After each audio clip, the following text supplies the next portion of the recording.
അസ്സലാമു അലൈക്കും വറഹ്മത്തുള്ളാഹി വബറകാതുഹു. അൽഹംദുലില്ലാഹി റബ്ബിൽ ആലമീൻ.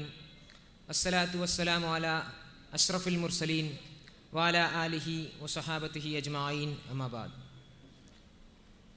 ലിബറലിസം സർവനാശം എന്ന ടൈറ്റിലിൽ ഈ പുലാമന്തോൾ അങ്ങാടിയിൽ വളരെ ഫ്രീ ആയി നമ്മളിരുന്ന് ഈ പ്രഭാഷണം കേട്ടുകൊണ്ടിരിക്കുകയാണ്. എന്നാൽ ഇതേ സമയത്ത് സ്വന്തം അസ്തിത്വം തന്നെ ചോദ്യം ചെയ്യപ്പെടുന്ന രീതിയിൽ ഒരു ജനത ലോകത്തിൻ്റെ മറ്റൊരു കോണിൽ വളരെ ഭീതിയിലാണ്. ഗാസയിലെ, വെസ്റ്റ് ബാങ്കിലെ ഇസ്രായേൽ എന്ന് പറയുന്ന ഭീകര രാഷ്ട്രത്തിൻ്റെ അധിനിവേശം, അതിന് പാത്രീഭൂതരാകേണ്ടി വന്നിട്ടുള്ള ഗാസയിലെ ജനങ്ങൾ, അവരെ ഓർക്കാതെ നമുക്ക് ഈ സദസ്സിൽ ഇരിക്കാൻ സാധ്യമല്ല. നമുക്കറിയാം, ഒരു മനസ്സിന് കുറച്ചെങ്കിലും അലിവുള്ള ഏതൊരാളെ സംബന്ധിച്ചിടത്തോളവും ഗാസ എന്ന് പറയുന്നത്, ഫലസ്തീൻ എന്ന് പറയുന്നത് നമ്മുടെയൊക്കെ മനസ്സിൻ്റെ ഉള്ളിലുള്ളൊരു വികാരമാണ്. അത് ഏതെങ്കിലും മുസ്ലിങ്ങളുടെ മാത്രം വിഷയമല്ല, അതെല്ലാവരുടെയും വിഷയമാണ്. കാരണം അവിടെ നടത്തിക്കൊണ്ടിരിക്കുന്നത് ഭീകരമായിട്ടുള്ള ഒരു വംശഹത്യയാണ്. ഇതിവിടെ പറയാൻ കാരണം എന്താണ്? നമുക്കറിയാം, നമ്മളെ സംബന്ധിച്ചിടത്തോളം ഇപ്പോൾ നമ്മൾ കേട്ടുകൊണ്ടിരിക്കുന്ന വാർത്തകൾ എന്താണ്? ഇസ്രായേലിൽ നിന്നുള്ള ആളുകൾ, അവിടേക്ക് കുടിയേറി പാർത്ത ജൂതരായിട്ടുള്ള ആളുകൾ, അവർ തെരുവിൽ കിടന്ന് വലിയ രീതിയിൽ ആഹ്ലാദിക്കുകയാണ്. ഫലസ്തീനെ ഞങ്ങൾ ഇല്ലാതാക്കി കളയും, ഫലസ്തീൻ എന്ന് പറയുന്ന ഒരു രാഷ്ട്രമില്ല, മാപ്പിൽ നിന്ന് ഫലസ്തീനെ ഇല്ലാതാക്കി കളയും എന്ന് അവിടെയുള്ള ആളുകൾ പറയുമ്പോൾ പല ആൾക്കാർക്കുള്ള ഒരു തെറ്റിദ്ധാരണ എന്ന് വെച്ചാൽ ഇത് സാധാരണക്കാരായിട്ടുള്ള ഇസ്രായേലിലെ ജനതക്ക് വലിയ കുഴപ്പമൊന്നുമില്ല, അവർ വളരെ സമാധാനപ്രിയരായിട്ടുള്ള ആളുകളാണ് എന്ന് ചിന്തിക്കുന്ന ചില ആളുകളെങ്കിലും ഉണ്ടാവും. അവർക്ക് വേണ്ടി ഒരൊറ്റ ക്ലിപ്പ് ഞാൻ കാണിച്ചു തരാം, നിങ്ങൾ കണ്ടോ? Palestine to my dick! What do you think the response should be from Netanyahu and the military to Gaza? Kill all Palestinians! All of them! Not one left from the river to the sea. Palestine will be deceased! And Israel need to do like this. You see? Now Gaza. Like this. Gaza need to do like this. Or like this, but all this Jewish. Two options. What do you think the response should be to Gaza? We gotta wipe them off the fucking map. I'm talking about every fucking flatten them like a parking lot. Yeah, wait. Flatten them out once and for There is all. Get rid of that. nothing else you can do. They അവർ പറയുന്നത് എന്താണെന്ന് വെച്ച് കഴിഞ്ഞാൽ, ഗാസയെ ഞങ്ങളൊരു parking slot പോലെ ആയിക്കളയും, ഞങ്ങളവിടെ missile ഇട്ടിട്ട് എന്ത് ചെയ്യും, അത് അവിടെയുള്ള ആളുകളൊക്കെ മുഴുവൻ കൊന്നൊടുക്കി അതൊരു ഞങ്ങൾക്ക് കാറ് പാർക്ക് ചെയ്യാനുള്ള ഒരു വിശാലമായിട്ടുള്ള ഒരു ഏരിയ ആക്കിയിട്ട് ഗാസയെ ഞങ്ങൾ മാറ്റും എന്ന് പറയുന്ന ആളുകളെയാണ് ഒരു വശത്ത് നമുക്ക് കാണാൻ കഴിയുന്നത്. അതേപോലെ തന്നെ അവിടെ ഈ അടുത്ത കഴിഞ്ഞ ദിവസമാണ് അവിടേക്കുള്ള ഇലക്ട്രിസിറ്റി തടഞ്ഞു, അവിടേക്ക് ഇനി വൈദ്യുതി വേണ്ട. അതുപോലെ തന്നെ മറ്റ് വാട്ടർ 50,000 ഗർഭിണികളാണ് അവിടെ വെള്ളം കിട്ടാതെ വളരെ വലിയ രീതിയിൽ വിഷമം അനുഭവിക്കുന്നത് എന്നുള്ള വാർത്തകൾ പുറത്തു വന്നുകൊണ്ടിരിക്കുകയാണ്. അപ്പോൾ ആ സമയത്ത് ഇസ്രായേലിൻ്റെ വക്താവിനോട് ഒരു മാധ്യമ പ്രവർത്തകൻ ചോദിക്കുന്നുണ്ട്, ഇങ്ങനെയൊക്കെ നടക്കുന്നുണ്ടല്ലോ, ഇതൊക്കെ മനുഷ്യാവകാശത്തിൻ്റെ ധ്വംസനമല്ലേ എന്ന് ചോദിക്കുന്നുണ്ട്. അപ്പോൾ അവർ കൊടുക്കുന്നൊരു മറുപടി നിങ്ങളൊന്ന് കേട്ടു നോക്കുക.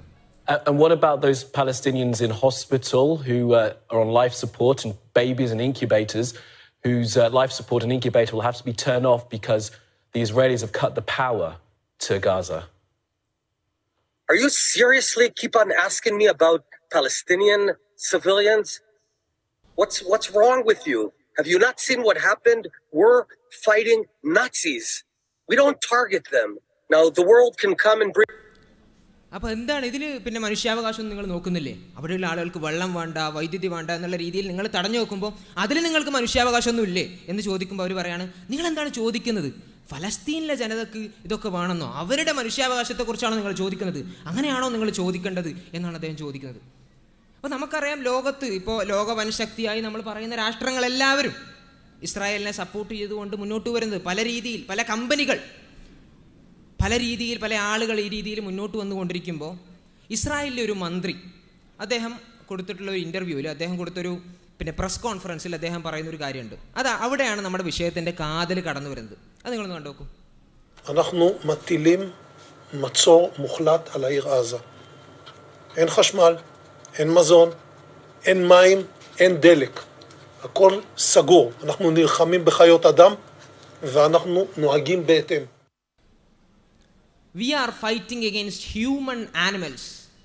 മൃഗതുല്യരായിട്ടുള്ള മനുഷ്യർക്കെതിരെയാണ് നാം പണിയെടുക്കുന്നത്, അവർക്കെതിരെയാണ് നാം അക്രമം അഴിച്ചുവിടുന്നത്. അതുകൊണ്ട് അവർക്ക് ഫുഡ് വേണ്ട, no food, no water, no electricity, no fuel, ഒന്നും വേണ്ട. മൃഗതുല്യരായ മനുഷ്യർ, അദ്ദേഹം ഉപയോഗിച്ച് നിങ്ങൾ കണ്ടോക്കൂ, മൃഗതുല്യരായ മനുഷ്യർ. ഇതെവിടെ നിന്നാണ് കടന്നു വരുന്നത്? ചില ആളുകൾ വളരെ സിവിലൈസ്ഡ് ആയിട്ടുള്ള ആളുകളും മറ്റു ചില ആളുകൾ മൃഗതുല്യരായിട്ടുള്ള ചില ആളുകളും. ഈ ഒരു ദ്വന്ദ്വം എവിടെ നിന്നാണ് കടന്നു വരുന്നത്? അതിലേക്ക് നമ്മൾ പോകുമ്പോഴാണ് നമ്മളെ സംബന്ധിച്ചിടത്തോളം അടുത്തൊരു സ്ലൈഡിൽ നിങ്ങൾ കാണുന്നത് പോലെ ഇസ്ലാം ഇതിനെ എങ്ങനെയാണ് കാണുന്നത്? ഇസ്ലാമിനെ സംബന്ധിച്ചിടത്തോളം യാ യുഹന്നാസ് ഇന്നാ ഖലഖനാകും മിൻ ദക്കരിൻ വ ഉൻസ, ഹേ മനുഷ്യരെ, തീർച്ചയായും നിങ്ങളെ നാം ഒരാണിൽ നിന്നും ഒരു പെണ്ണിൽ നിന്നുമായി സൃഷ്ടിച്ചിരിക്കുന്നു. ഇസ്ലാം കൃത്യമായി പറഞ്ഞിട്ട് മനുഷ്യരെല്ലാവരും ഒരുപോലെയാണ്, ഒരാണിൽ നിന്നും ഒരു പെണ്ണിൽ നിന്നും സൃഷ്ടിച്ചവരാണ്. എന്നാൽ ഈ ആളുകൾ, ലിബറലുകളായിട്ടുള്ള ആളുകളെ സംബന്ധിച്ചിടത്തോളം, ഈ ക്രൂരതകളൊക്കെ ചെയ്യുന്ന ആളുകളെ സംബന്ധിച്ചിടത്തോളം അവർ മുന്നോട്ട് വെക്കുന്ന ഒരു ആശയം അതെന്താണ് എന്ന് അടുത്തൊരു സ്ലൈഡിൽ നിങ്ങൾക്ക് കാണാം. നിങ്ങൾ കാണുന്നത് പോലെ തന്നെ കൊണ്ടോ, അതായത് മനുഷ്യനും അതേപോലെ തന്നെ കുരങ്ങുകളൊക്കെ ഒരു പൊതു പൂർവികനിൽ നിന്നാണ് വരുന്നത്. ഒരു പൊതു പൂർവികനിൽ നിന്നാണ് ആധുനിക മനുഷ്യനിലേക്ക് മനുഷ്യൻ എത്തിച്ചേർന്നത്. പരിണാമ പ്രക്രിയയിലൂടെ, പരിണാമത്തിൻ്റെ വലിയ ആ ശൃംഖലയിലെ ഒരു കണ്ണി മാത്രമാണ് മനുഷ്യൻ. അപ്പോൾ ആ പൊതു പൂർവികനിൽ നിന്ന് ആധുനിക മനുഷ്യനിലേക്ക് മനുഷ്യൻ എത്തിച്ചേർന്നപ്പോൾ അതിൻ്റെ ഇടയ്ക്കുള്ള ചില കണ്ണികളാണ് കുറഞ്ഞ മനുഷ്യന്മാർ. എന്താ പറഞ്ഞത്? നമ്മളൊക്കെ ഈ സിവിലൈസ്ഡ് ആയിട്ടുള്ള ആളുകൾ, ഇസ്രായേൽ പറയുന്നത്, ഇസ്രായേലിലൊക്കെ സിവിലൈസ്ഡ് ആയിട്ടുള്ള ആളുകളും ഫലസ്തീനികൾ ഈ കണ്ണിയിലെ കുറച്ചുകൂടി പിറകോട്ടുള്ള കുറഞ്ഞ മനുഷ്യരാണെന്നാണ് അവർ മുന്നോട്ട് വെക്കുന്നത്. ഇതാണ് ഈ പറയുന്ന അദ്ദേഹം നെതന്യാഹുവിൻ്റെ മന്ത്രിസഭയിൽ ആ മന്ത്രി പറഞ്ഞിട്ടുള്ള ഹ്യൂമൻ ആനിമൽസ് എന്നൊരു പദപ്രയോഗം വരുന്നത് അവിടെ നിന്നാണ്. കുറഞ്ഞ മനുഷ്യരാണ് ഫലസ്തീനികൾ, കുറഞ്ഞ മനുഷ്യരാണ്. അവർക്ക് മനുഷ്യാവകാശം വേണ്ട, അവർക്ക് ഫുഡ് വേണ്ട, വാട്ടർ വേണ്ട, ഇലക്ട്രിസിറ്റി വേണ്ട, ഒന്നും വേണ്ട. അവരുടെ മനുഷ്യാവകാശത്തെക്കുറിച്ച് നമ്മൾ ചർച്ച ചെയ്യേണ്ട ആവശ്യമില്ല. ഈ ഒരു ആശയത്തിൽ നിന്നാണ് യഥാർത്ഥത്തിൽ ഈ ലെസ് ഹ്യൂമൻ ആനിമൽസ് എന്ന് പറയുന്ന ഈ ഒരു ആശയത്തിൽ നിന്നാണ് യഥാർത്ഥത്തിൽ ഇങ്ങനെ ഒരു വിഷയം അവർ പറയുന്നതായി നമുക്ക് കാണാൻ കഴിയുന്നത്. ഇത് യഥാർത്ഥത്തിൽ എവിടെ നിന്നാണ് ഈ ലെസ് ഹ്യൂമൻ എന്ന് പറയുന്ന ഒരു സംവിധാനം, ഒരു സംഗതി കടന്നു വരുന്നത് എന്ന് ചോദിച്ചു കഴിഞ്ഞാൽ നമ്മൾ പോകേണ്ടത് ഈ നമ്മൾ 10ാം ക്ലാസ്സിലും 9ാം ക്ലാസ്സിലൊക്കെ പഠിക്കുന്ന എവല്യൂഷൻ, ഈ ഡാർവിൻ്റെ എവല്യൂഷനെ കുറിച്ച് നമ്മൾ കേട്ടിട്ടുണ്ടാവും. ഡാർവിൻ്റെ എവല്യൂഷനിൽ അദ്ദേഹത്തിൻ്റെ വളരെ പ്രശസ്തമായ ഒരു പുസ്തകത്തിൽ അദ്ദേഹം പറയുന്നത്, ദ ഡിസെൻറ്റ് ഓഫ് മാൻ എന്ന് പറയുന്ന പുസ്തകത്തിൽ അദ്ദേഹം പറയുന്നത്, നമ്മുടെ വൈദ്യശാസ്ത്രം അവസാന നിമിഷം വരെ എല്ലാവരുടെയും ജീവൻ രക്ഷിക്കാൻ പരമാവധി കഴിവുകൾ പ്രയോഗിക്കുന്നു. വാക്സിനേഷൻ ആയിരക്കണക്കിന് ആളുകളെ സംരക്ഷിച്ചു എന്ന് വിശ്വസിക്കാൻ കാരണമുണ്ട്. അവർ ദുർബലരായ വസൂരിക്ക് കീഴടങ്ങുമായിരുന്നു. അതായത് അദ്ദേഹം പറയുന്ന കാര്യം ഇത്രേ ഉള്ളൂ. അതായത് മനുഷ്യൻ കുറേ വൈദ്യശാസ്ത്രത്തിൽ, മെഡിസിനിൽ കുറേ മുന്നോട്ട് പോയി, വാക്സിന് കണ്ടുപിടിച്ചു, അതേപോലെ തന്നെ അങ്ങനെ കുറേ കാര്യങ്ങൾ ചെയ്തിട്ടാണ് ദുർബലരായിട്ടുള്ള, ലെസ് ഹ്യൂമൺ ആയിട്ടുള്ള, മൃഗതുല്യരായിട്ടുള്ള മനുഷ്യന്മാർ ഇപ്പോഴും ഇവിടെ ജീവിച്ചിരിക്കുന്നത്. നമ്മൾ ചെയ്യേണ്ടിയിരുന്നത് ഈ പറയുന്നത് പോലെ വാക്സിൻ കണ്ടുപിടിക്കുക അല്ലെങ്കിൽ മെഡിസിനിൽ കുറേ മുന്നോട്ട് പോകുക എന്നുള്ളതായിരുന്നില്ല. ഇവിടെ നമുക്ക് മുന്നോട്ട് പോകാൻ സാധ്യമല്ലാത്ത ആളുകൾ, ഇവിടെ ഈ ലോകത്ത് മുന്നോട്ട് പോകാൻ സാധ്യമല്ലാത്ത, അതിന് ശേഷിയില്ലാത്ത ആളുകൾ, അവരില്ലാതായിക്കോട്ടെ. അവരെ നമ്മൾ മെഡിസിനിലൂടെ, വൈദ്യശാസ്ത്രത്തിലൂടെ, അതുപോലെ തന്നെ ഈ പറയുന്ന പോലെ വാക്സിനേഷൻ ഡ്രൈവുകളിലൂടെ അവരെ പിടിച്ചു നിർത്തേണ്ട ആവശ്യം എന്താണ്? അവരെ ചത്തൊടുങ്ങിക്കോട്ടെ എന്ന് ഡാർവിൻ പറയുന്നുണ്ട്. ഇത് കുറച്ചുകൂടി മുന്നോട്ട് പോയിട്ട് ഡാർവിൻ്റെ തന്നെ കസിനായിട്ടുള്ള, ഡാർവിൻ്റെ അമ്മാവൻ്റെ മകനായിട്ടുള്ള ഫ്രാൻസിസ് ഗാൾട്ടൺ എന്ന് പറയുന്ന വ്യക്തി, അദ്ദേഹം മുന്നോട്ട് വെച്ച ഒരു ആശയമായിരുന്നു സോഷ്യൽ ഡാർവിനിസം. എന്താണ് സോഷ്യൽ ഡാർവിനിസം? യൂജനിക്സ് എന്നൊക്കെ കേട്ടിട്ടുണ്ടാവും. സോഷ്യൽ ഡാർവിനിസം എന്താണെന്ന് പറഞ്ഞു കഴിഞ്ഞാൽ IQ കുറവുള്ള, ബുദ്ധിശേഷി കുറവുള്ള ആളുകൾ, അവരെ സംബന്ധിച്ചിടത്തോളം അവരുടെ പ്രത്യുൽപാദനത്തെ നമ്മൾ എന്ത് ചെയ്യണം? മാക്സിമം തടയണം. അവരുടെ പ്രത്യുൽപാദനം മുന്നോട്ട് പോകാൻ പാടില്ല. കാരണം അങ്ങനെയുള്ള IQ കുറഞ്ഞ, ബുദ്ധി കുറഞ്ഞ, കറുത്ത വംശജരായിട്ടുള്ള, അവരുപയോഗിക്കുന്ന വാക്കുകളാണ്, കറുത്ത വംശജരായിട്ടുള്ള, നീഗ്രോകളായിട്ടുള്ള ആളുകൾ, അവരുടെ ജീവിതം അവിടെ തീർന്നോട്ടെ. അവരിനിയും പ്രത്യുൽപാദിപ്പിച്ച് റീപ്രൊഡക്ഷനിലൂടെ പുതിയ കുഞ്ഞുങ്ങളെ കൊണ്ടുവരേണ്ട ആവശ്യമില്ല. അവരവിടെ ചത്തൊടുങ്ങിക്കോട്ടെ. ഇനി നമ്മളവരെന്ത് ചെയ്യണ്ട? മുന്നോട്ട് കൊണ്ടുവരേണ്ടതില്ല എന്ന് പറയുന്ന ഒരു ആശയം ഫ്രാൻസിസ് ഗാൾട്ടൺ മുന്നോട്ട് വെക്കുന്നുണ്ട്. ഈ ആശയം ഇതിങ്ങനെ ടെക്സ്റ്റ് ബുക്കുകളിൽ, പാഠപുസ്തകങ്ങളിൽ മാത്രം, അല്ലെങ്കിൽ ഏതെങ്കിലും സിദ്ധാന്തമായി മാത്രം നിന്ന ഒരു കാര്യം വരുന്നില്ല. 1912 യൂജനിക്സ് ലോ അമേരിക്കയിൽ നിയമമായി പാസ്സാക്കി. എന്ന് പറഞ്ഞു കഴിഞ്ഞാൽ കറുത്ത വംശജരായിട്ടുള്ള ആളുകൾ, അവർക്ക് ഈ ലോകത്ത് ജീവിക്കാനുള്ള ശേഷിയില്ല, അർഹതയില്ല. അതുകൊണ്ട് എന്ത് ചെയ്യുക? അവരുടെ പ്രത്യുൽപാദനത്തെ നമ്മൾ തടയുക എന്നുള്ള പേരിൽ ലഭ്യമായ കണക്കുകൾ പ്രകാരം മാത്രം 60,000 കറുത്ത വംശജരെയാണ് സ്റ്റെറിലൈസ് ചെയ്തത്, വന്ധ്യംകരിച്ചത്. ആലോചിച്ച് നോക്കുക, 60,000 മനുഷ്യരെ അവർ പറയുന്നത് 60,000 കറുത്ത മനുഷ്യരെ, നീഗ്രോകളെ വന്ധ്യംകരിക്കുകയാണ്. നമ്മുടെ നാട്ടിലൊക്കെ ആരെയാണ് വന്ധ്യംകരിക്കുക? പട്ടിയെ, അല്ലേ? പേപ്പട്ടിയെയാണ് നമ്മുടെ നാട്ടിലൊക്കെ വന്ധ്യംകരിക്കുക എന്ന് പറയുമ്പോൾ നമ്മുടെ മനസ്സിലേക്ക് വരിക, അല്ലേ? അതെ, അതിൽ പോലും സംവാദങ്ങൾ നടക്കുകയാണ്. പേപ്പട്ടികളെ വന്ധ്യംകരിക്കണോ, അതിൻ്റെ പിന്നെ നന്മയും തിന്മയും ഒക്കെ, അല്ലെ, അതിലെ ശരിയും തെറ്റും ഒക്കെ ചർച്ച ചെയ്യുന്ന നാടാണ് നമ്മുടേത്. ഇത് 1912 യഥാർത്ഥത്തിൽ യൂജനിക്സ് ലോ അമേരിക്കയിൽ നിയമമായി പാസ്സാക്കി 60,000, ലഭ്യമായ കണക്കുകൾ പ്രകാരം 60,000 ആളുകളെ വന്ധ്യംകരിക്കുകയാണ് ചെയ്യുന്നത്, കറുത്ത വംശജരായിട്ടുള്ള ആളുകളെ. അപ്പോൾ ഇതാണ് യഥാർത്ഥത്തിൽ ഇവർ മുന്നോട്ട് വെക്കുന്ന ആശയത്തിൽ നമുക്ക് കാണാൻ സാധിക്കുന്നത്. അതേപോലെ തന്നെ ഇതേ യൂജനിക്സ്, ഇതേ പിന്നെ ഈ ഫ്രാൻസിസ് ഗാൾട്ടൺ മുന്നോട്ട് വെച്ചിട്ടുള്ള, ഈ ആളുകൾ മുന്നോട്ട് വെച്ചിട്ടുള്ള ഇതേ ആശയപ്രകാരം തന്നെയാണ് ഹിറ്റ്ലർ, വളരെ ക്രൂരനായിട്ടുള്ള ഹിറ്റ്ലർ, അദ്ദേഹത്തിൻ്റെ നാട്ടിലുണ്ടായിരുന്ന ജൂതരെ, വികലാംഗരെ, കറുത്ത വംശജരെ ഇല്ലായ്മ ചെയ്യാൻ അദ്ദേഹം മുന്നോട്ട് വെച്ച ആശയം യൂജനിക്സ് ആയിരുന്നു. ഇവർ ഈ പറയുന്ന ആളുകളൊക്കെ ഇവിടെ ജീവിക്കാൻ ശേഷിയില്ലാത്തവരാണ്, അവരെ നമ്മൾ ഇല്ലായ്മ ചെയ്യണം. ഈ ആശയത്തിൽ നിന്നാണ് ഹിറ്റ്ലർ പോലും മുന്നോട്ട് വന്നത് എന്ന് അദ്ദേഹത്തിൻ്റെ മെയിൻ കാംഫ് എന്ന് പറയുന്ന അദ്ദേഹത്തിൻ്റെ ആത്മകഥയിൽ നമുക്കിത് കാണാൻ സാധിക്കും. അതുപോലെ തന്നെ ഇതിങ്ങനെ മുന്നോട്ട് പോയി. പക്ഷേ പിന്നെ ഇങ്ങനെയുള്ള പഠനങ്ങൾ യൂജനിക്സുമായി ബന്ധപ്പെട്ടിട്ടുള്ള കുറച്ച് ആളുകൾ, കറുത്ത വംശജരായിട്ടുള്ള ആളുകളൊക്കെ അല്ലെങ്കിൽ നീഗ്രോകളായിട്ടുള്ള ആളുകളൊക്കെ അവരൊന്നും ജീവിക്കാൻ ശേഷിയില്ല, അർഹതയില്ലാത്ത ആളുകളാണ് എന്നുള്ള ഈ പഠനങ്ങൾ പിന്നീട് നമുക്ക് കാണുന്നത് അതൊക്കെ ക്രോഡീകരിച്ചുകൊണ്ട് ദ ബെൽ കർവ് എന്നുള്ള പേരിൽ ഒരു പുസ്തകം 1994 പുറത്തിറങ്ങുകയാണ്. ആ പുസ്തകം യഥാർത്ഥത്തിൽ ഇങ്ങനെയുള്ള എല്ലാ പഠനങ്ങളെയും ക്രോഡീകരിച്ചുകൊണ്ടാണ് മുന്നോട്ട് വരുന്നത്. പക്ഷേ അവിടെ സംഭവിക്കുന്നത് എന്താണെന്ന് വെച്ച് കഴിഞ്ഞാൽ, നമ്മളവിടെ കാണുന്നത് എന്താണെന്ന് വെച്ച് കഴിഞ്ഞാൽ, ഈ പുസ്തകം മുന്നോട്ട് വെച്ചപ്പോൾ അന്ന് അവിടെ ഉണ്ടായിരുന്ന അമേരിക്കക്കാരായിട്ടുള്ള ആളുകൾ അവർ ഇതിനെ വകവെച്ചില്ല. കാരണം ഇതൊക്കെ പണ്ട് കുറേ ആൾക്കാർ പറഞ്ഞ് വളരെ ക്രൂരകൃത്യങ്ങളൊക്കെ ചെയ്ത്, വളരെയധികം ക്രൂരകൃത്യങ്ങളൊക്കെ ചെയ്ത് കഴിഞ്ഞ കാര്യമല്ലേ, ഇനിയും ഈ സാധനം എടുത്തിട്ട് നമ്മുടെ മുന്നിലേക്ക് വരികയാണെന്ന് വെച്ചിട്ട് ആളുകൾ അവരെ എതിർക്കുകയാണ് ചെയ്യുന്നത്. അതിലെ പിന്നെ ആ പുസ്തകം എഴുതിയിട്ടുള്ള ചാൾസ് മുറേ എന്ന് പറയുന്നൊരു വ്യക്തി, ആ വ്യക്തി ഒരു ക്യാമ്പസിൽ ഈ പുസ്തകവുമായി ബന്ധപ്പെട്ടുകൊണ്ടുള്ള ഒരു പിന്നെ സംവാദത്തിന് പോകുമ്പോൾ അവിടെയുള്ള ആളുകൾ അദ്ദേഹത്തെ വരവേൽക്കുന്ന ഒരു ചിത്രം നിങ്ങൾക്ക് സ്ക്രീനിൽ കാണാൻ കഴിയും. അപ്പോൾ അവിടെ യഥാർത്ഥത്തിൽ അവർ ചെയ്യുന്നതെന്ന് വെച്ച് കഴിഞ്ഞാൽ, യൂജനിക്സ് മുന്നോട്ട് വെക്കുന്ന ആളുകൾ അവർ ഈ ക്യാമ്പസിലേക്ക് കടന്നു വരേണ്ടതില്ല എന്നുള്ളതാണ് പറയുന്നത്. അപ്പോൾ പിന്നെ കൃത്യമായിട്ട് അവർ പറയുന്നത് കണ്ടോ, respect the existence or expect the resistance എന്നുള്ള പേരിൽ യൂജനിക്സുമായി ഇങ്ങനെയുള്ള കപടശാസ്ത്രത്തിൻ്റെ സിദ്ധാന്തങ്ങളുമായി വരുന്ന ആളുകൾ അവർ നമ്മുടെ ക്യാമ്പസുകളിലേക്ക് വരണ്ട എന്നുള്ള രീതിയിൽ അന്ന് ആ ജനത തള്ളിക്കളഞ്ഞ ഒരാശയമാണ് യഥാർത്ഥത്തിൽ ഈ പറയുന്ന യൂജനിക്സ് എന്ന് പറയുന്നത്. പക്ഷേ ഇനിയാണ് നമ്മൾ വരുന്നത്, നമ്മുടെ ആളുകൾ, നിരീശ്വരവാദികളായിട്ടുള്ള നാസ്തികരായിട്ടുള്ള ആളുകൾ അവർ ചെയ്തെന്താ? നാസ്തിക ലോകത്ത് ആഗോളതലത്തിൽ തന്നെ ദ 4 ഹോഴ്സ്മാൻ ഓഫ് എയ്ത്തിസം, എയ്ത്തിസത്തിൻ്റെ, നിരീശ്വരവാദത്തിൻ്റെ 4 കുതിരപ്പടയാളികൾ എന്ന പേരിൽ അറിയപ്പെടുന്നതിൽ ഒരാളായിട്ടുള്ള സാം ഹാരിസ് എന്ന് പറയുന്ന ഒരു വ്യക്തി, നിരീശ്വരവാദികളുടെ ആഗോളതലത്തിലുള്ള നേതാവ്, അദ്ദേഹം ചെയ്തതെന്തെന്ന് വെച്ച് കഴിഞ്ഞാൽ, ഈ രീതിയിൽ ആളുകൾ തള്ളിക്കളഞ്ഞ ഈ ഒരു കപടശാസ്ത്രം അത് പ്രചരിപ്പിക്കുന്ന ചാൾസ് മുറേ എന്ന് പറയുന്ന വ്യക്തിയെ അദ്ദേഹത്തിൻ്റെ ഓൺലൈൻ പോഡ്കാസ്റ്റിലേക്ക് വിളിച്ചു വരുത്തി 2 മണിക്കൂർ അദ്ദേഹത്തിന് സംസാരിക്കാൻ അവസരം കൊടുക്കുകയാണ്. എന്നിട്ട് പിന്നെ ഈ പറയുന്ന നിരീശ്വരവാദികളുടെ അപ്പോസ്തലനായിട്ടുള്ള സാം ഹാരിസ് പറയുന്ന ഒരു വാക്യമുണ്ട്, നിങ്ങളൊന്ന് കേട്ടു നോക്കൂ. Taboos. Human intelligence itself is a taboo topic. People don't want to hear that intelligence is a real thing and that some people have more of it than others. People don't want to hear this. And they certainly don't want to hear that average IQ differs across races and ethnic groups. Now, for better or worse, these are all facts. In fact, there is almost nothing in psychological science for what... ഇതൊക്കെ വസ്തുതകളാണ്. ഈ ആളുകളൊക്കെ തള്ളിക്കളഞ്ഞ് ഈ പുസ്തകം എഴുതിയ ആളുകൾ ക്യാമ്പസിലേക്ക് വരുമ്പോൾ നിങ്ങൾ ഇങ്ങോട്ട് കടന്നു വരണ്ട എന്ന് പറഞ്ഞ് ക്യാമ്പസിലെ വിദ്യാർത്ഥികളൊക്കെ പുറത്താക്കിയ ആളെ ഇദ്ദേഹം വിളിച്ചു വരുത്തി, ആഗോള അപ്പോസ്തല പിന്നെ നാസ്തികരുടെ അപ്പോസ്തലനാണ്, അദ്ദേഹം ക്ഷണിച്ചു വരുത്തി അദ്ദേഹത്തിൻ്റെ വാദങ്ങളൊക്കെ പറയാൻ അവസരം കൊടുത്തിട്ട് അവസാനം ഇയാൾ പറയാണ് ഇതൊക്കെ വസ്തുതകളാണ്.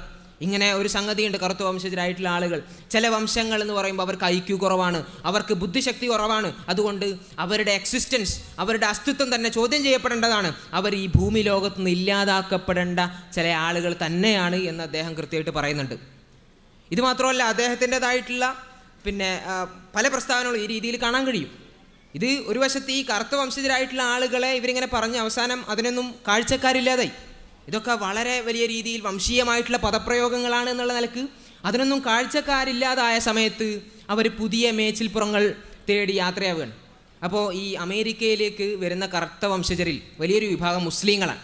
അപ്പോൾ ഇനി എന്താ, ഇനി മുസ്ലിങ്ങളെ നമുക്ക് ടാർഗറ്റ് ചെയ്യാം എന്നുള്ള നിലക്ക് അദ്ദേഹം ഒരുപാട് പ്രസ്താവനകൾ നടത്തുന്നുണ്ട്. അതിലൊന്നാണ് മുസ്ലിങ്ങളെ ഗവൺമെൻറ് നിരീക്ഷിക്കണം. അദ്ദേഹത്തിൻ്റെ ബ്ലോഗിൽ അദ്ദേഹം എഴുതിയതാണ്, we should profile all Muslims and anyone who conceivably look like a മുസ്ലിം.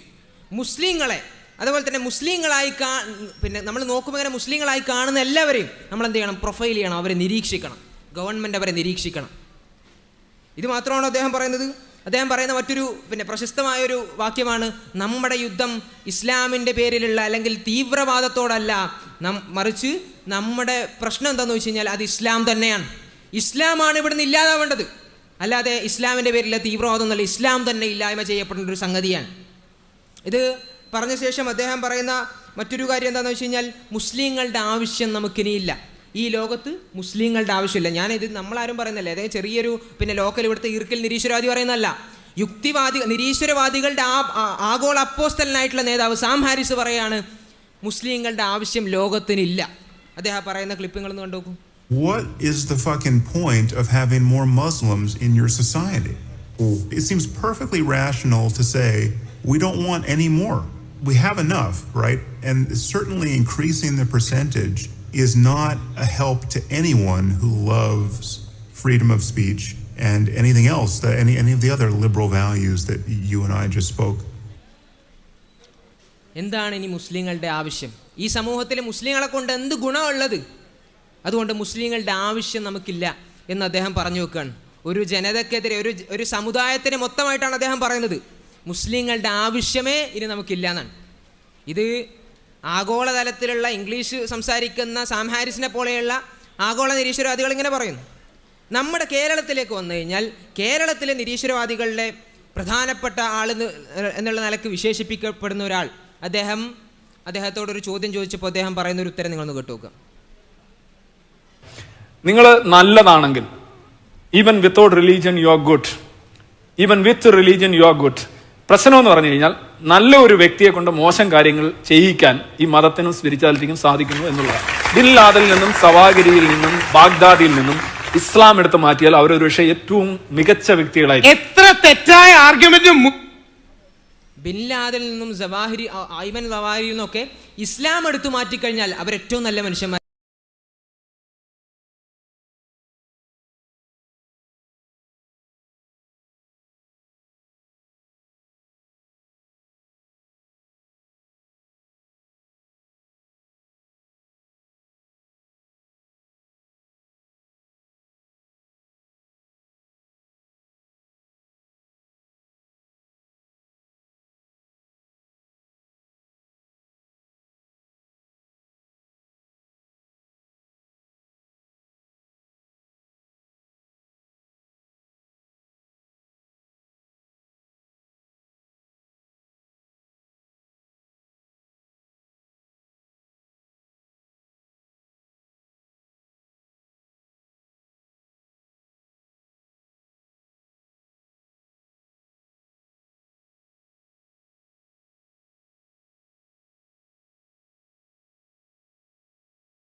മനസ്സിലായില്ലേ ഇതെന്താ സംഭവം?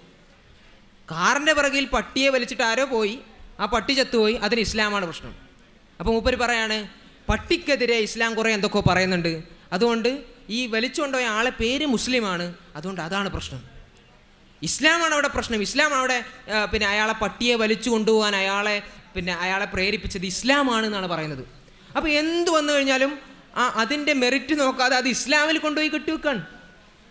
ഇത് പിന്നെ ഈ അടുത്ത് ഇതേപോലെ തന്നെ മറ്റൊരു ഇതേ ന്യൂസ് ചാനലിൽ മറ്റൊരു ജനകീയ കോടതി എന്ന് പറയുന്ന പ്രോഗ്രാമിൽ ഇദ്ദേഹത്തോട് ആങ്കർ ചോദിക്കുന്നുണ്ട്, നിങ്ങളിങ്ങനെയൊക്കെ പറഞ്ഞല്ലോ, ഈ പട്ടിയെ വലിച്ചു കൊണ്ടുപോയ ആൾ ഇസ്ലാമിൻ്റെ ആ ഒരു കാർക്കശ്യത്തിലാണ് ആ പട്ടിയെ വലിച്ചു കൊണ്ടുപോയത് എന്ന് നിങ്ങൾക്ക് എന്തെങ്കിലും ഉറപ്പുണ്ടോ എന്ന് ചോദിക്കുന്നുണ്ട്. ഇസ്ലാം കാരണത്താലാണോ ഇയാൾ പട്ടിയെ വലിച്ചു കൊണ്ടുപോയത് എന്ന് ചോദിക്കുമ്പോൾ അയാൾ പറയുന്നത്, അങ്ങനെ ന്യൂസ് വന്നിട്ടുണ്ടല്ലോ. അപ്പോൾ ഏതാ ന്യൂസ്? മലർനാടൻ മലയാളി. ഇവിടെയുള്ള നമ്മളെ എന്താ പറയുക, നമുക്ക് വാക്കുകൾ കൊണ്ട് പറയാൻ കഴിയാത്തൊരു ഒരു മാധ്യമ സ്ഥാപനമാണ്. അപ്പോൾ ആ സ്ഥാപനത്തിൻ്റെ ന്യൂസ് കണ്ടിട്ടാണ് ഞാൻ എന്ത് പറഞ്ഞത്, ഞാൻ ആ ഫേസ്ബുക്ക് പോസ്റ്റ് ഇട്ടത്, ഇയാൾ പട്ടിയെ വലിച്ചു കൊണ്ടുപോകാൻ കാരണമായത് ഇസ്ലാമാണ്. അപ്പോൾ ഇതാണ് നമ്മുടെ നാട്ടിലുള്ള നാസ്തിക അപ്പോസ്റ്റലന്മാരുടെ ഒരു രൂപം എന്ന് നമ്മൾ മനസ്സിലാക്കേണ്ടതുണ്ട്. അതുപോലെ തന്നെ പിന്നെ ഇനി ഇസ്രായേലിൻ്റെ വിഷയത്തിലേക്ക് നമുക്ക് വീണ്ടും ഫലസ്തീൻ ഇസ്രായേൽ വിഷയത്തിലേക്ക് വരാം. അവിടെ ഈ ഫലസ്തീൻ ഇസ്രായേൽ വിഷയത്തിൽ ഇയാൾക്ക് എന്താ പറയാനുള്ളത്, ഈ നാസ്തികർക്ക് എന്താ പറയാനുള്ളത് എന്ന് നമുക്കൊന്ന് കേട്ടോക്കാം. Why don't I criticize Israel? You can take the points.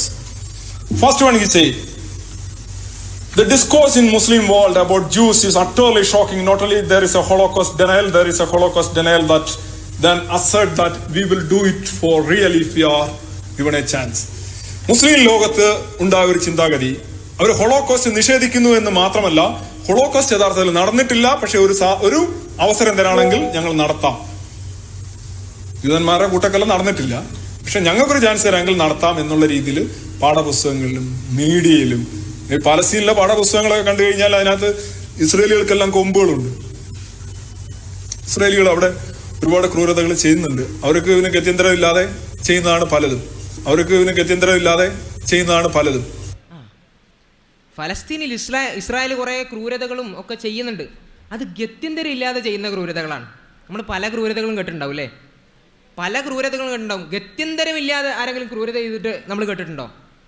അപ്പോൾ ഇദ്ദേഹം പറയാണ്, ഇസ്രായേൽ കുറേ ക്രൂരതകളൊക്കെ ചെയ്തിട്ടുണ്ട്, പക്ഷേ അത് ഗത്യന്തരം ഇല്ലാതെ ചെയ്ത ക്രൂരതകളാണ്. ഇസ്രായേൽ ഫലസ്തീൻ എന്ന് പറയുന്ന ഒരു രാഷ്ട്രത്തെ അധിനിവേശം ചെയ്തതും അവിടെ ചെയ്യുന്ന ക്രൂരതകളൊക്കെ അദ്ദേഹം ഒരൊറ്റ വാചകത്തിൽ പറയാണ്, ഗത്യന്തരമില്ലാത്ത ക്രൂരത. എന്താ ഇവരുടെ അവസ്ഥ? അപ്പോൾ ഈ രീതിയിൽ കൃത്യമായി വെറുപ്പുൽപാദനം നടത്തുക, മുസ്ലിങ്ങൾക്കെതിരെ ഇസ്ലാമിനെതിരെ കൃത്യമായി വെറുപ്പുൽപാദനം നടത്തുക എന്നുള്ളതാണ് ഇവരിപ്പോൾ ചെയ്തുകൊണ്ടിരിക്കുന്നത്.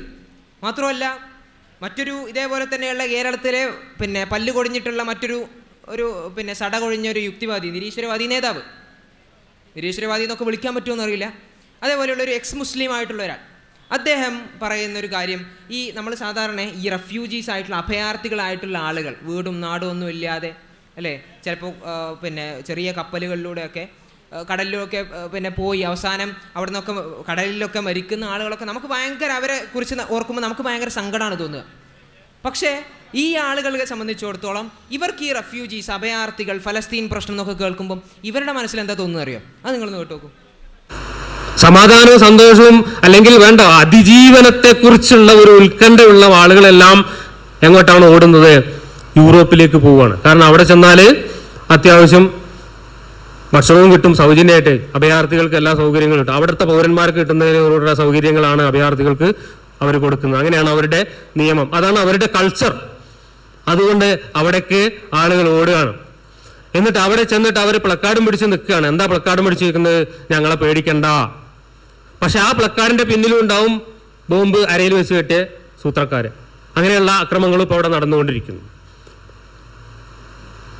എന്നാൽ ഇവരെ ഒന്നും ആർക്ക് വേണ്ട, ഇസ്ലാമിന്റെ അപ്പോൾ അദ്ദേഹം പറയുന്നത്, ഈ റെഫ്യൂജീസ് ആയിട്ട് അഭയാർത്ഥികളായിട്ട് കടന്നു വരുന്ന ആളുകളെ നിങ്ങൾ സൂക്ഷിക്കണം, കാരണം അവരുടെ അരയിലും ഉണ്ടാവും ബോംബ് എന്ന്. എത്രമാത്രം ഭീകരമായിട്ടാണ് ഇവർ വെറുപ്പുൽപാദനം നടത്തുന്നതെന്ന് ആലോചിച്ച് നോക്കിയേ.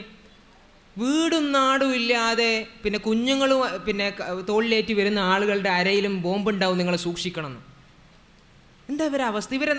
ഈ ആളുകളാണ് വലിയ രീതിയിൽ ഞങ്ങൾ ശാസ്ത്രത്തിൻ്റെ ആളുകളാണ്, ഞങ്ങൾ മാനവികതയുടെ ആളുകളാണ് എന്നൊക്കെ പറയുന്ന ഇതേ ആളുകൾക്ക് ഫലസ്തീനിൽ ഇസ്രായേൽ ബോംബിടുമ്പോൾ അതിൽ മാനവികതയുടെ പ്രശ്നമൊന്നും കാണാൻ കഴിയില്ല, അതിൽ മനുഷ്യാവകാശത്തിൻ്റെ പ്രശ്നമേ കാണാൻ കഴിയില്ല. കാരണം എന്താ? ഫലസ്തീനികൾ ലെസ് ഹ്യൂമൺ അല്ലേ, അവർ കുറഞ്ഞ മനുഷ്യന്മാരല്ലേ, അവർ മൃഗതുല്യരായിട്ടുള്ള മനുഷ്യന്മാരല്ലേ, അവരെക്കുറിച്ച് നമ്മൾ എന്തിനാണ് ആശങ്കപ്പെടുന്നത്?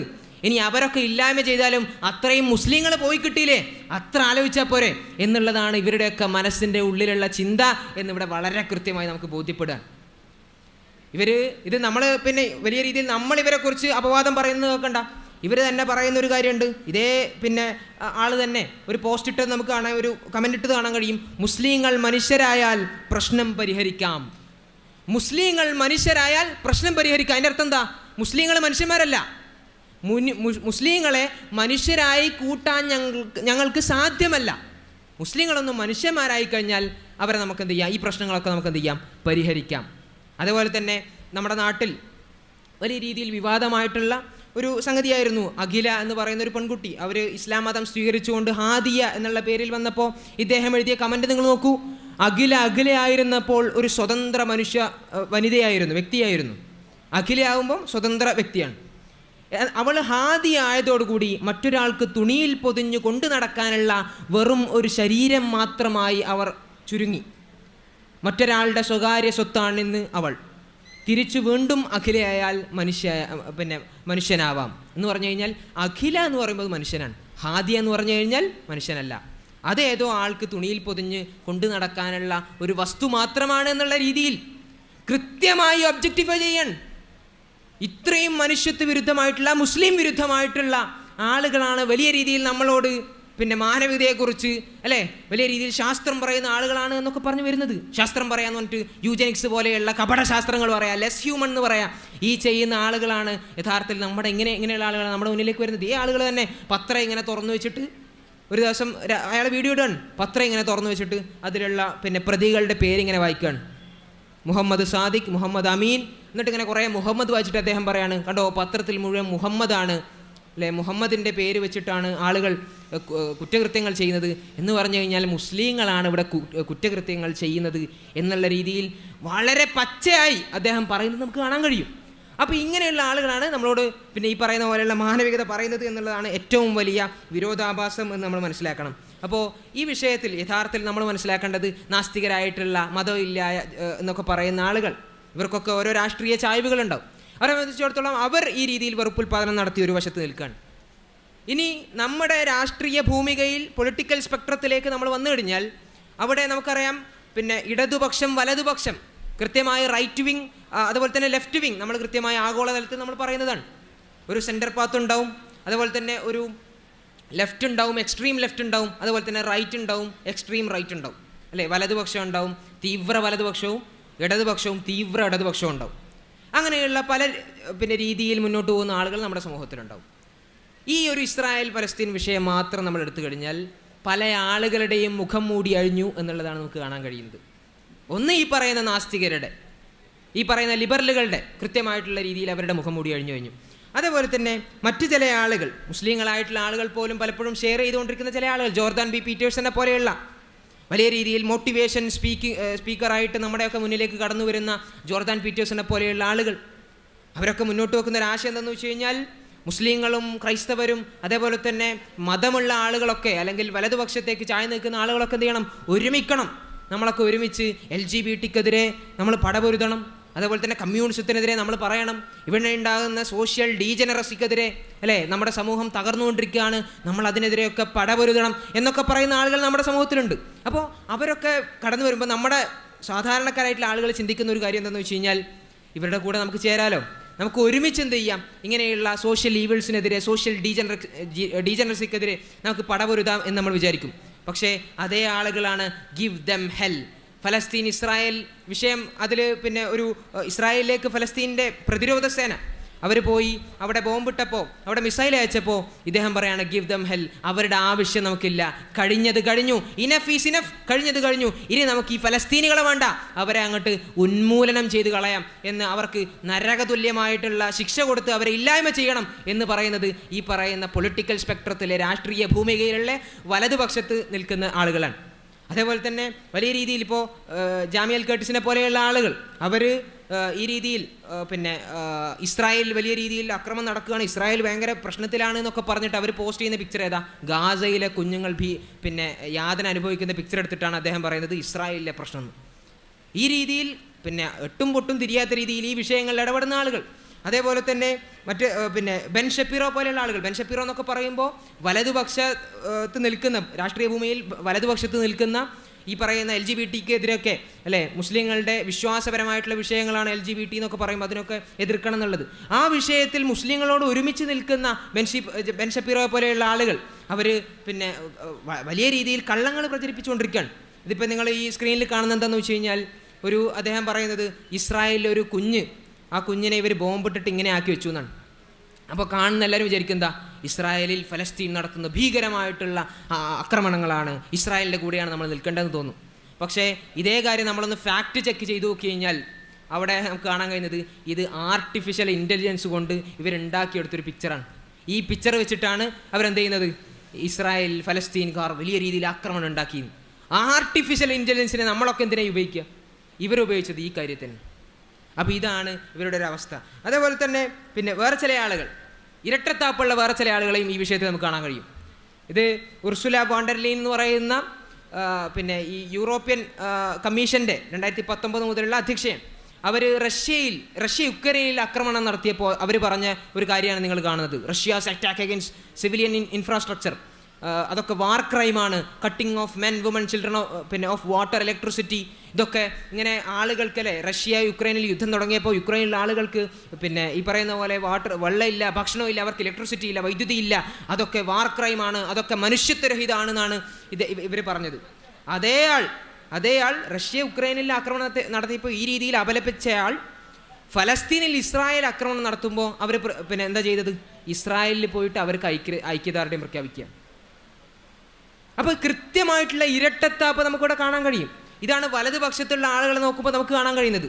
ഇനി ഇടതുപക്ഷത്തെ സംബന്ധിച്ചിടത്തോളം അവിടത്തേക്ക് നമ്മൾ പോകുമ്പം പിന്നെ അപ്പോൾ ഇവിടെ നമ്മൾ മനസ്സിലാക്കേണ്ട കാര്യം വെച്ചാൽ വലതുപക്ഷത്ത് നമുക്ക് കാണാൻ കഴിയുന്ന മുസ്ലിം ഇല്ലാത്തൊരു ലോകം അല്ലേ. മുസ്ലിങ്ങൾക്കെതിരെ കൃത്യമായി ഹൈറ്റ് ക്യാമ്പയിൻ ഉണ്ടാവും. അതേപോലെ തന്നെ പിന്നെ അവിടെ നിങ്ങൾക്ക് കാണാം flat everything, spare no school, no children hospital, no old age home, ഒന്നും വേണ്ട, ആ ഫലസ്തീനികൾ അങ്ങ് ഇല്ലായ്മ ചെയ്തേക്ക്, അവരെ അങ്ങോട്ട് ഉന്മൂലനം ചെയ്തേക്ക് എന്ന് പറയുന്ന വലതുപക്ഷത്തെ ചില ആളുകൾ ഒരു വശത്ത്. ഇനി മറുവശത്ത് നമ്മൾ വരുമ്പോൾ എന്താ, മുസ്ലിങ്ങളുടെ കൂടെ നിൽക്കുന്ന, ഇസ്രായേൽ ഫലസ്തീനിൽ വിഷയത്തിലൊക്കെ മുസ്ലിങ്ങളുടെ കൂടെ നിൽക്കുന്ന, ഫലസ്തീൻ്റെ കൂടെ നിൽക്കുന്ന, പ്രോ ഫലസ്തീൻ നിലപാടെടുക്കുന്ന ആളുകൾ, മുസ്ലിങ്ങളുടെ അസ്തിത്വത്തെ ചോദ്യം ചെയ്യാത്ത ആളുകൾ. പക്ഷേ അവരുടെ വിഷയം എന്താ, അവരുടെ വിഷയത്തിലേക്ക് വരുമ്പോൾ അവരെന്ത് ചെയ്യുക, LGBT സപ്പോർട്ട് ചെയ്യുക. അതുപോലെ തന്നെ ജെൻഡർ ന്യൂട്രൽ യൂണിഫോം കൊണ്ടുവരിക, തട്ടമഴിക്കുക എന്ന് പറയുമ്പം അത് വലിയ പുരോഗമനമാണെന്ന് പറയാം. അതേപോലെ തന്നെ മതമില്ലാത്ത ജീവൻ എന്ന പാഠപുസ്തകത്തിൽ ഉൾപ്പെടുത്തിയിട്ട് അത് പഠിപ്പിക്കുക. ആ രീതിയിൽ മതത്തെ സമൂഹത്തിൽ നിന്ന് ഇല്ലായ്മ ചെയ്യാൻ, മതത്തെ അപ്രസക്താക്കാനുള്ള പരിപാടി അവർ ചെയ്യാം. വലതുപക്ഷം ചെയ്തത് മുസ്ലിങ്ങളുടെ അസ്തിത്വം ചോദ്യം ചെയ്യാണ്. മുസ്ലിങ്ങൾ തന്നെ വേണ്ട എന്ന് പറയുന്നൊരു ലോകമാണ് അവർ സ്വപ്നം കാണുന്നതെങ്കിൽ, ഇടതുപക്ഷത്തേക്ക് വരുമ്പോൾ നമുക്ക് കാണുന്നത് എന്താ, മുസ്ലിങ്ങളോടൊപ്പം നിന്ന് എന്നാൽ മുസ്ലിങ്ങളിലുള്ള ഇസ്ലാമിനെ ഊരിക്കളയുന്ന ഇടതുപക്ഷം എന്ന് പറയുമ്പോൾ നിങ്ങൾ കൃത്യമായി മനസ്സിലാക്കണം, ഇവിടെയുള്ള നമ്മുടെ കമ്മ്യൂണിസ്റ്റ് പാർട്ടി, ഇവിടെയുള്ള CPIM ഒന്നുമല്ല. ഇടതുപക്ഷം എന്ന് പറയുന്നത് നമ്മൾ ആഗോളതലത്തിൽ പറയുന്ന പൊളിറ്റിക്കൽ സ്പെക്ട്രത്തിലെ ഇടതുപക്ഷം, ലെഫ്റ്റ് വിങ്. ഈ ലെഫ്റ്റ് വിങ്ങിൻ്റെ അജണ്ടകളാണ് ഈ രീതിയിൽ നമുക്ക് കാണാൻ കഴിയുന്നത്. നമ്മുടെ വിശ്വാസത്തെ നമ്മളിൽ നിന്ന് ഊരിക്കളയുന്ന ഒരു ഇടതുപക്ഷം, ലെഫ്റ്റ് വിങ് മറുവശത്ത്. ഇവിടെയാണ് യഥാർത്ഥത്തിൽ നമ്മൾ മനസ്സിലാക്കേണ്ടത്, വേൾഡ് വിത്തൗട്ട് മുസ്ലിം സ്വപ്നം കാണുന്ന വലതുപക്ഷവും മുസ്ലിം വിത്തൗട്ട് ദീൻ അല്ലെങ്കിൽ മുസ്ലിം വിത്തൗട്ട് ഇസ്ലാം സ്വപ്നം കാണുന്ന ഇടതുപക്ഷവും ഈ റൈറ്റ് വിങ്ങും ലെഫ്റ്റ് വിങ്ങും രണ്ട് ഭാഗത്തായി നിലയുറപ്പിക്കുമ്പോൾ നമ്മളെ സംബന്ധിച്ചിടത്തോളം അവിടെ നമുക്കൊരേ ഒരു ഉത്തരവേ ഉള്ളൂ, നമ്മുടെ വിജയം അത് ഇസ്ലാമിലൂടെ മാത്രമാണ്. വെറുപ്പ് ഉൽപ്പാദിപ്പിക്കുന്ന നാസ്തികരായിട്ടുള്ള ആളുകൾ, നിരീശ്വരവാദികളായിട്ടുള്ള ആളുകൾ, പച്ചക്ക് വർഗീയത പറയുന്ന, പച്ചക്ക് ഇസ്ലാം വിരോധം പറയുന്ന, പച്ചക്ക് മുസ്ലിങ്ങളെ ഉന്മൂലനം ചെയ്യണമെന്ന് പറയുന്ന, പിന്നെ ഈ പറയുന്ന രീതിയിലുള്ള നവനാസ്തികരായിട്ടുള്ള ആളുകൾ ഒരു വശത്ത്.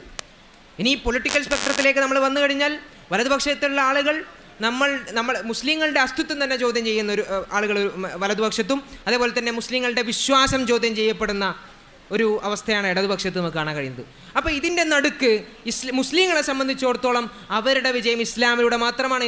ഇന്നദീന ഇൻദല്ലാഹിൽ ഇസ്ലാം എന്നൊക്കെ പറയുന്നത് പോലെ കൃത്യമായി നമ്മുടെ ബൗണ്ടറീസ്, ഈ മാർജിൻസ്, ഈ boundaries they are already defined and they are more clear now. ഈ ബൗണ്ടറീസൊക്കെ കൃത്യമായി നിർവചിക്കപ്പെട്ടതാണ്. അത് കൂടുതൽ ഈ ഒരു ഫലസ്തീൻ വിഷയമൊക്കെ വന്നതോടുകൂടി നമുക്ക് ബോധ്യപ്പെട്ടു എന്നുള്ളതാണ് ഈ ഒരു വിഷയത്തിൽ ഈ ഒരു ആംഗിളിൽ നമ്മൾ ചിന്തിക്കുമ്പോൾ മനസ്സിലാക്കാൻ സാധിക്കുന്നത്. അതുകൊണ്ട് തന്നെ മുസ്ലിങ്ങൾക്ക് പിന്നെ വലിയ പ്രശ്നമാണ്. മുസ്ലിങ്ങളെ സംബന്ധിച്ചിടത്തോളം അവർക്ക് മതത്തിൻ്റെ ചിഹ്നങ്ങൾ കാണിക്കണം. നിങ്ങളെന്തിനാണ് മതത്തിൻ്റെ ചിഹ്നങ്ങൾ തൊപ്പിയും താടിയും വെച്ചിട്ട്, അല്ലെ നെരിയാണിക്ക് മുകളിൽ പാൻറ് ധരിച്ചിട്ട്, അല്ലെങ്കിൽ പർദ്ദ ധരിച്ച്, മക്കന ധരിച്ച്, മഫ്ത് ധരിച്ച് നിങ്ങളെന്തിനാണ് തെരുവിലേക്ക് ഇറങ്ങുന്നത്? നിങ്ങളുടെ ഈ രീതിയിലുള്ള അസ്തിത്വവും അതുപോലെ തന്നെ നിങ്ങളുടെ ആചാരങ്ങൾ, നിങ്ങളുടെ ചിഹ്നങ്ങൾ അതെന്തുകൊണ്ടാണ് അതിങ്ങനെ പ്രദർശിപ്പിച്ചുകൊണ്ട് നിങ്ങൾ മുന്നോട്ട് പോകുന്നത് എന്ന് ചോദിക്കുന്ന ചില ആളുകളുണ്ട്. അവർ പറയുന്നത് ഇതൊന്നുമില്ലാത്ത മുസ്ലിങ്ങളെ കുറിച്ചാണ്. നിങ്ങൾക്ക് താടി വേണ്ട, തലപ്പാവ് വേണ്ട, നിങ്ങളൊരു ആധുനിക മനുഷ്യനാവൂ, നിങ്ങളെ മുസ്ലിം ആയിക്കോളൂ, പക്ഷേ നിങ്ങളുടെ ഉള്ളിലുള്ള ഇസ്ലാമിനെ നിങ്ങൾ വലിച്ചെറിയൂ എന്ന് പറയുന്ന ആളുകളാണ് പ്രത്യേകിച്ച് നമ്മുടെയൊക്കെ സമൂഹത്തിൽ കാണുന്നത്. അതേപോലെ തന്നെ മുസ്ലിങ്ങളെ തന്നെ വേണ്ട എന്ന് പറയുന്ന റൈറ്റ് വിങ്ങോട് ഉണ്ടാകുമ്പോൾ കൃത്യമായി ഇസ്ലാമിലൂടെ മാത്രമാണ് നമുക്ക് വിജയം കരസ്ഥമാക്കാൻ സാധിക്കുക എന്ന് നമ്മൾ മനസ്സിലാക്കുക. ഇൻഷാ അല്ലാഹ്. അസ്സലാമു അലൈക്കും വറഹ്മത്തുള്ളാഹി വബറകാതുഹു.